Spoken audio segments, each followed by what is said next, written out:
जय भोलेनाथ। ओम नमो पार्वती पते। हर हर महादेव। प्रिय श्रोताओं, आज चैत्र मास के शुक्ल पक्ष का प्रदोष व्रत है। हमारे सनातन धर्म में भगवान शिव की आराधना के लिए कई सारे व्रत और त्योहार बताए गए हैं। उनमें प्रदोष व्रत का सबसे महत्वपूर्ण स्थान है।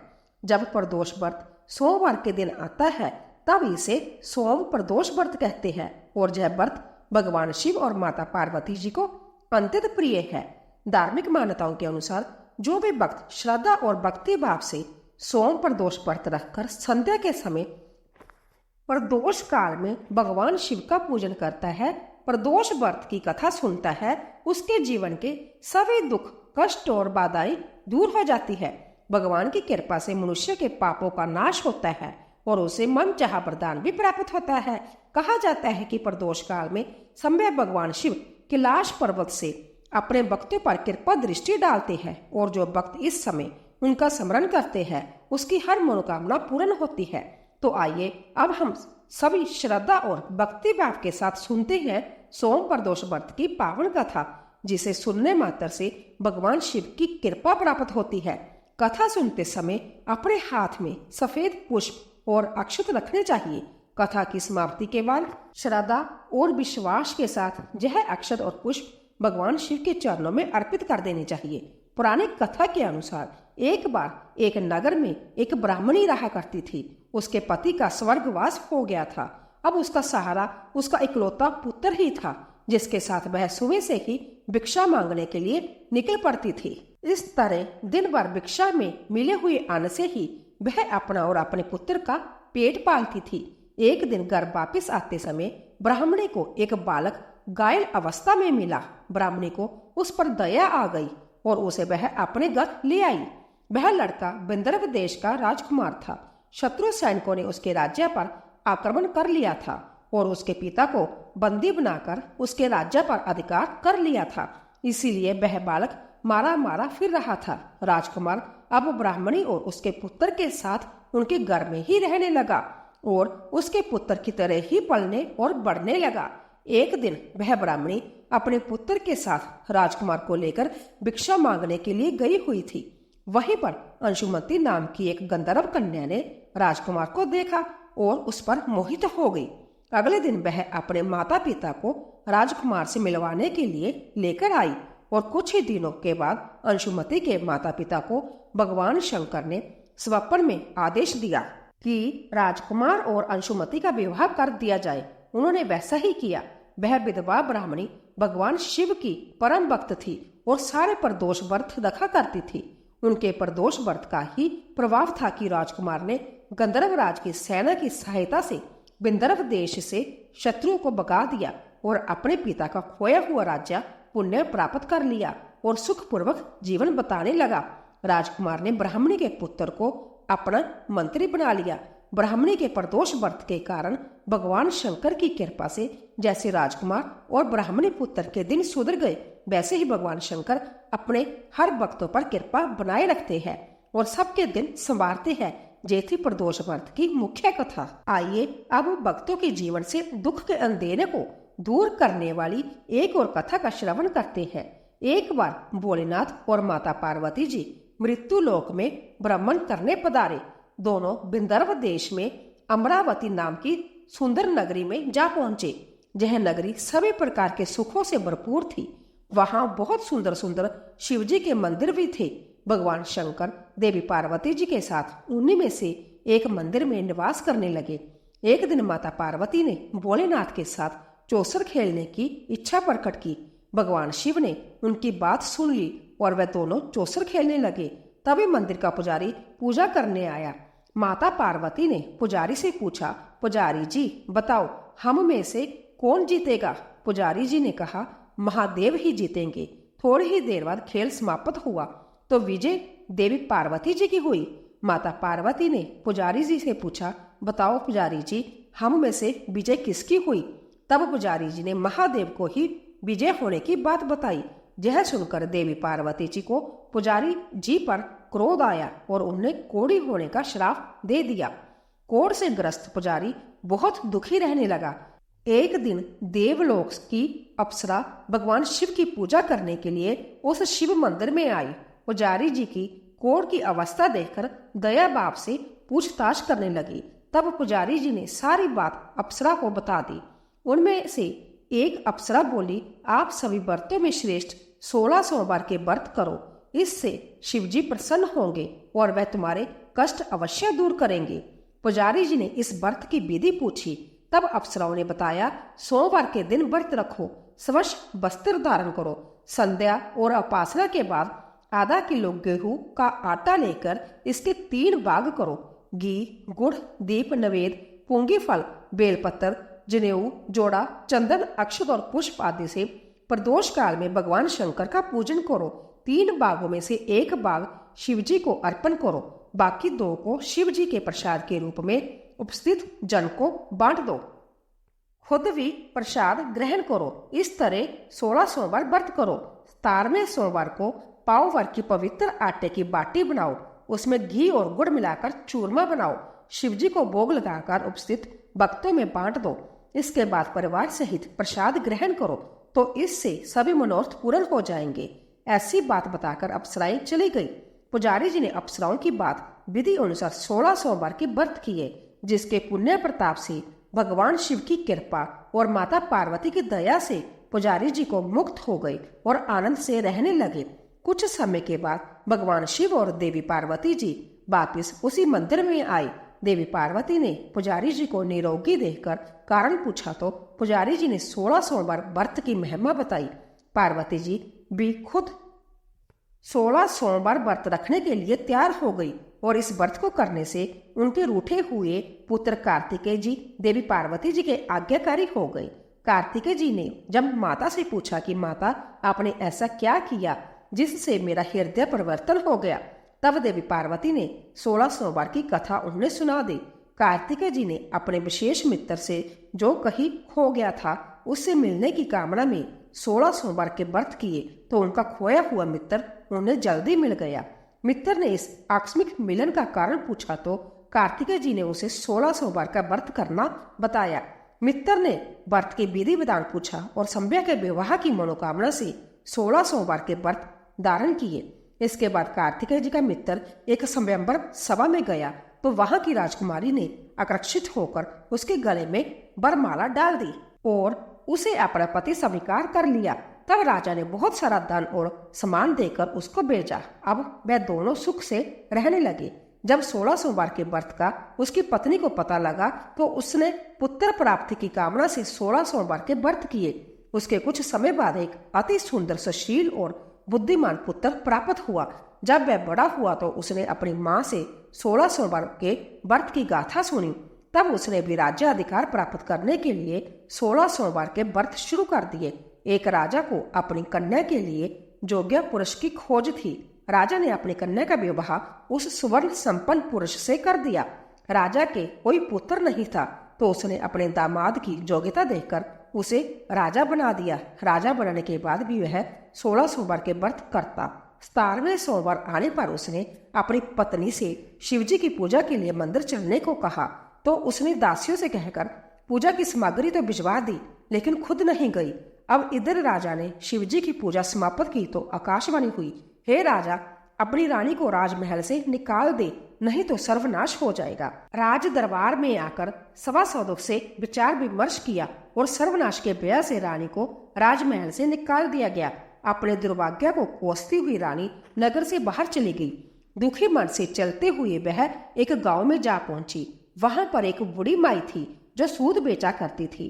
बूढ़ी माई ने दया करके रानी को अपने साथ सूद बेचने के लिए रख लिया।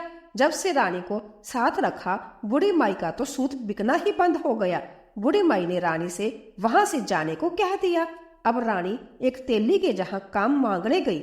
उस समय तेली के मटके चढ़कर गए, सारा तेल बह गया। तेली ने भी उसे वहां से भगा दिया। दुखी होकर रानी एक नदी के पास गई तो नदी का सारा पानी सूख गया।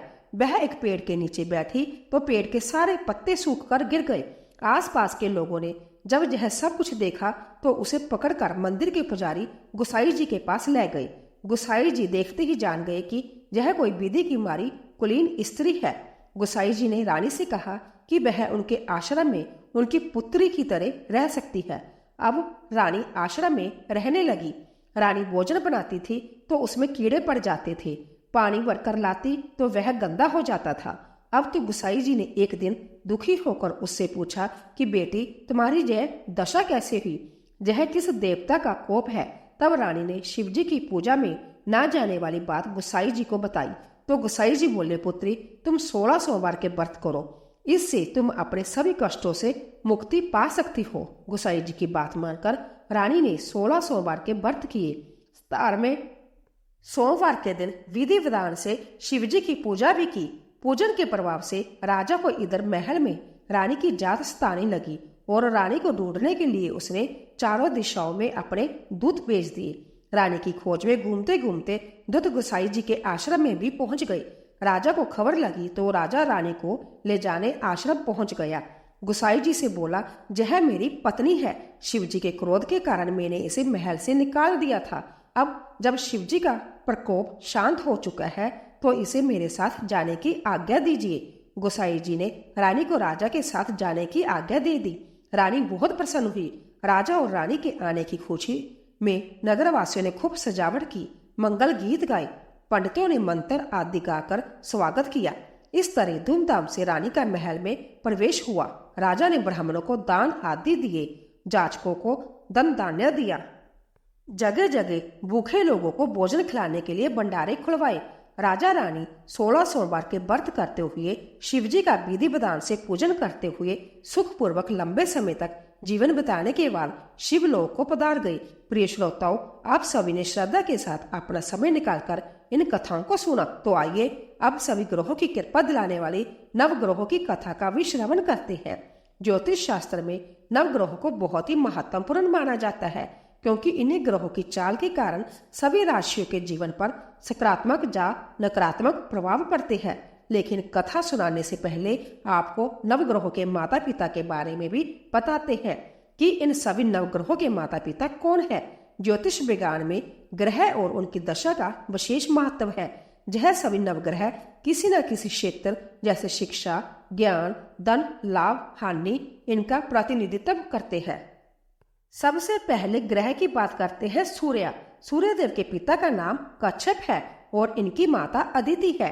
पंच देवताओं में सूर्यदेव का विशेष महत्व है।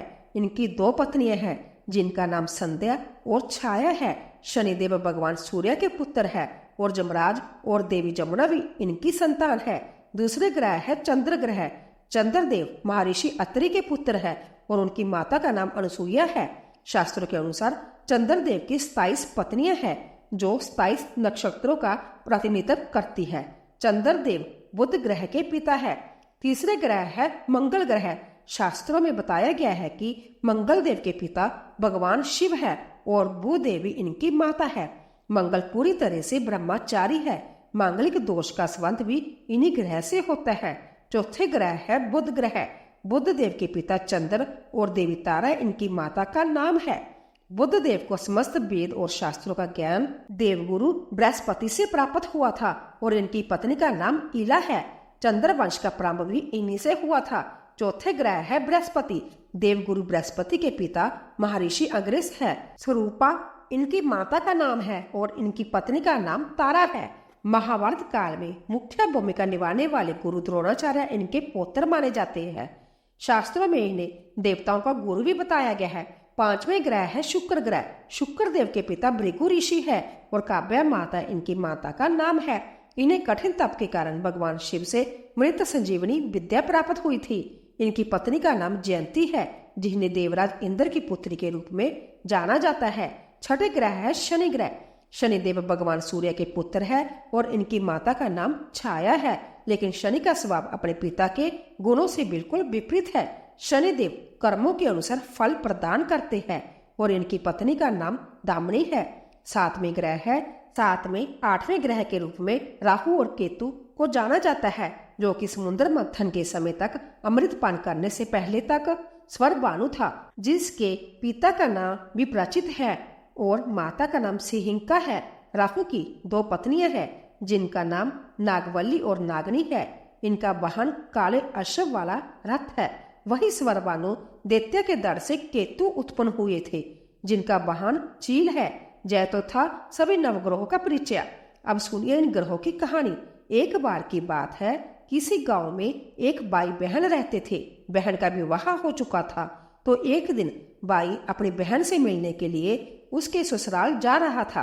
रास्ते में बाई को एक सांप मिला और कहने लगा, मैं तुझे डसूंगा। बाई बोला, हे नाग देवता, मैंने ऐसा कौन सा अपराध किया है जो आप मुझे डसोगे?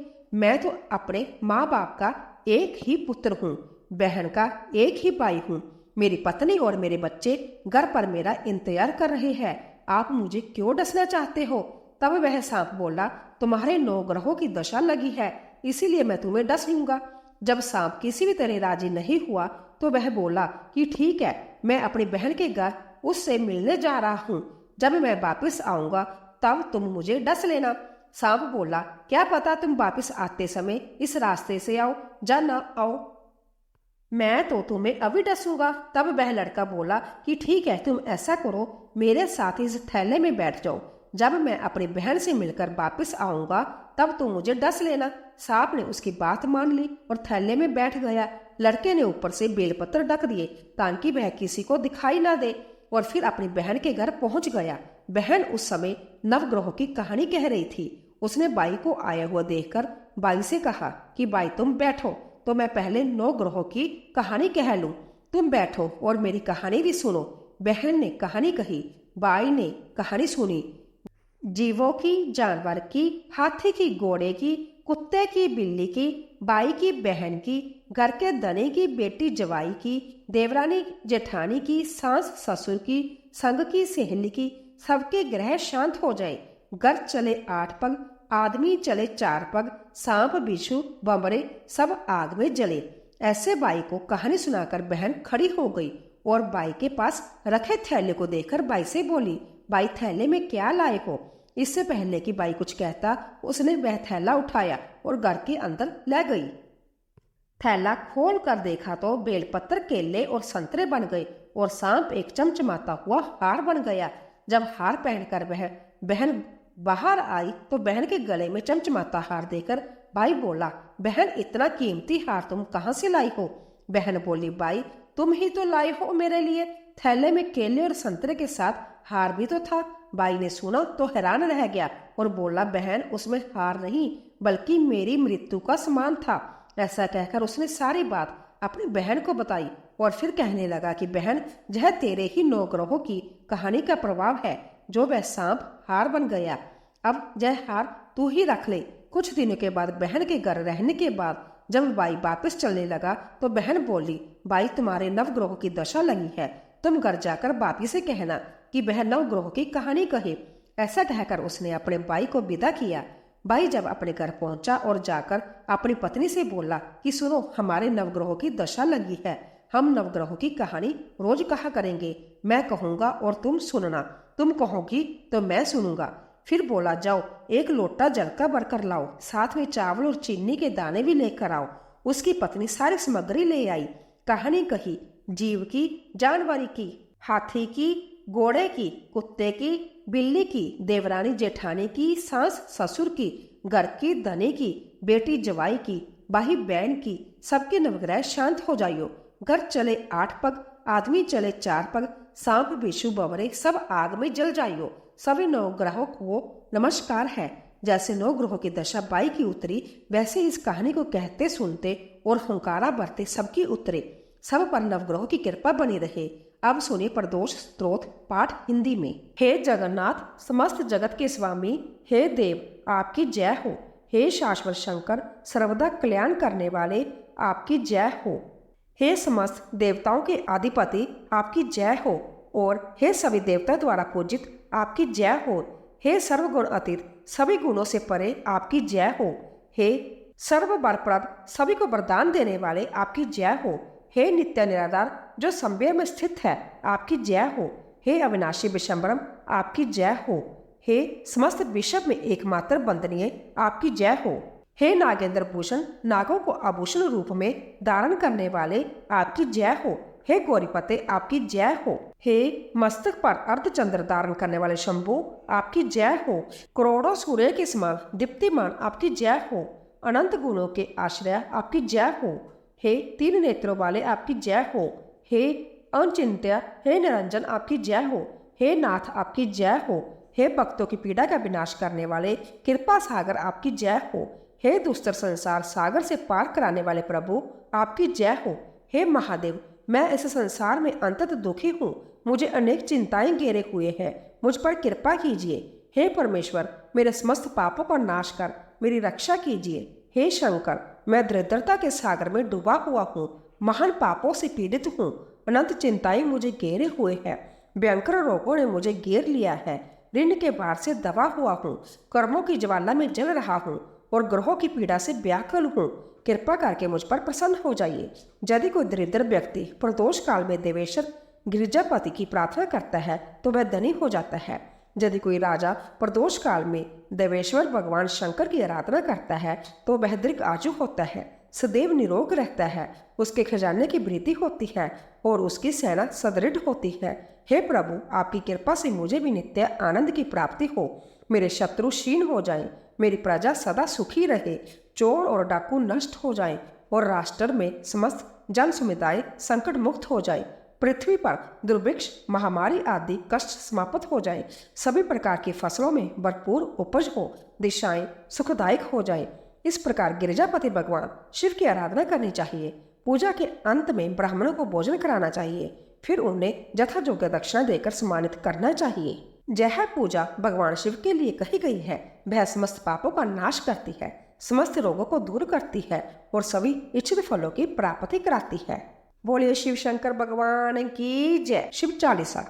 जय गणेश गिरिजा सुबन मंगल मूल सुजान, कहते अयोध्या दास तुम देहु अभय वरदान।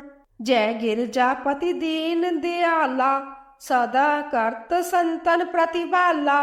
बाल चंद्रमा सोहतनी के, कानन कुंडल नागफणी के। अंग गोर सिर गंग बहाए, मुंडा मलतन शार लगाए। बस्तर खाल बगंबर सोहे, छवि को देख नगमन मोहे। मैना मातु की होवे दुलारी, बाम अंग सोत छवि न्यारी। कर त्रिशूल सोत छवि बारी, करत सदा शत्रु शैकारी। नंदी गणेश सोटे तय कैसे, सागर मध्य कमल है जैसे। कार्तिक श्याम और गणराव, जा छवि को कही जात न कहो। देवन जब ही जय पुकारा, तब ही दुख प्रभु आप निवारा। किया उपद्रव तारक बारी, देवन सब मिली तुम्ही जुआरी। तुरत छुड़ानन आप पठायो, लव निवेश में हमारी गिरायो। आप जलंधर असुर सहारा, सुजस तुम्हार विदित संसारा। त्रिपुरा संयुद्ध मचाई, सभी कृपा कर लीन बचाई। किया तपे बागृत बारी, पूर्व प्रतिज्ञा तासु पुरारी। दानिन में तुम सम कोई नहीं, सेवक स्तुति करत सदाही। वेद नाम महिमा तब गाई, अकथ आनंदी वेद नहीं पाई। प्रगति उदथी मंथन में जवाला, जरत सुरासुर भय बिहाला। कीनी दया तह करी सहाई, नीलकंठ तब नाम कहाई। पूजन रामचंद्र जब कीना, जीत के लंक भीषण दीना। सहस कमल होरे दारी, कीने परीक्षा तभी पुरारी। एक कमल प्रभु राख्यो जोई, कमल नैन पूजन सै सोही। कठिन भक्ति देखी प्रभु शंकर, भये प्रसन्न दिए इच्छित वर। जय जय जय अनंत अविनाशी, करत कृपा सबके गटवासी। दुष्ट सकल नित मोहि सतावे, बरमत रोहे मोहि चैन न आवे। त्राहि त्राहि में नाथ पकारो, जेहि अवसर मोहि आन अवारो। ले त्रिशूल शत्रु को मारो, संकट से मोहि आन अवारो। मात पीत भ्राता सब कोई, संकट में पूछत नहीं कोई। स्वामी एक है आस तुम्हारी, आए हरियो मम संकट बारी। धन निर्धन को देत सदा ही, जो कोई जांचे सो फल पाही। स्तुति कही विधि करो तुम्हारी, शंभो नाथ अब चूक हमारी। शंकर हो संकट के नाशन, मंगल कारण विघ्न विनाशन। जोगी जति मुनि ध्यान लगावे, शारद नारद शीश नवावे। नमो नमो जय नमः शिवाय, सुर ब्रह्मांडिक पार न पाए। जो जह पाठ करे मन लाई, ता पर होत है शंभु सहाई। ऋणिया जो को होई अधिकारी, पाठ करे सो पावन हारी। पुत्र हीन कर इच्छा जोई, निश्चय शिव प्रसाद दे होई। पंडित त्रिदोषी को लावे, ध्यान पूर्वक होम करावे। त्रिदोषी व्रत करे हमेशा, ताके तन नहीं रहे कलेशा। धूप दीप नवेद चढ़ावे, शंकर सुमुख पाठ सुनावे। जन्म जन्म के पाप नसावे, अंत धाम शिवपुर में पावे। कहत अयोध्या दास तुम्हारी, जानी सकल दुख हरि हमारी। नित नेम कर प्रांत्य ही, पाठ करो 40। तुम मेरी मनोकामना पूर्ण करो जगदीश। मकसर छठे है मंत्री तू, सबस 64 जान। स्तुति 40 शिव, पूर्ण करन कल्याण। ओम जय शिव ओंकारा, स्वामी जय शिव ओंकारा। ब्रह्मा विष्णु सदाशिव, अर्धांगिनी दारा। ओम जय शिव ओंकारा। एकानन चतुरानन पंचनानन राजे, हंसासन गरुड़ासन वृषभान साजे। ओम जय शिव ओंकारा, स्वामी जय शिव ओंकारा। 2 भुज 4 चतुर्भुज 10 भुज अति सोहे। त्रिगुण रूप निर्खत त्रिभुवन जन मोहे। ओम जय शिव ओंकारा, स्वामी जय शिव ओंकारा। अक्षमाला बनमाला मुंडमाला दारी। त्रिपुरारी कंसारी करमाला दारी। ओम जय शिव ओंकारा, स्वामी जय शिव ओंकारा। श्वेतांबर पीतांबर बागंबर अंगे। सनकादिक गरुडादिक भूतादिक संगे। ओम जय शिव ओंकारा, स्वामी जय शिव ओंकारा। कर के मध्य कमंडल चक्र त्रिशूल तारी। जग करता जग बरता जग संहार करता। प्रणवाक्षर के मध्य जे तीनों एका। ओम जय शिव ओंकारा, स्वामी जय शिव ओंकारा। पर्वत सोहे पार्वती शंकर के लाशा। बांगद तूरे का भोजन भस्मे में बासा। ओम जय शिव ओंकारा, स्वामी जय शिव ओंकारा। जटा में गंगा बहत है गल मुंडल माला। शेष नाग लिपटावत ओढ़त मृगशाला। ओम जय शिव ओंकारा, स्वामी जय शिव ओंकारा। काशी में विराजे विश्वनाथ नंदी ब्रह्मचारी। नित्य उठ दर्शन पावत महिमा अति बारी। ओम जय शिव ओंकारा, स्वामी जय शिव ओंकारा। त्रिगुण स्वामी जी की आरती जो कोई नर गावे। त्रिगुण स्वामी जी की आरती जो कोई नर गावे। कहत शिवानंद स्वामी मनवांछित फल पावे। कहत शिवानंद स्वामी मनवांछित फल पावे। ओम जय शिव ओंकारा, स्वामी ओम जय शिव ओंकारा। ब्रह्मा विष्णु सदाशिव हृदंगनी दारा, ओम जय शिव ओंकारा।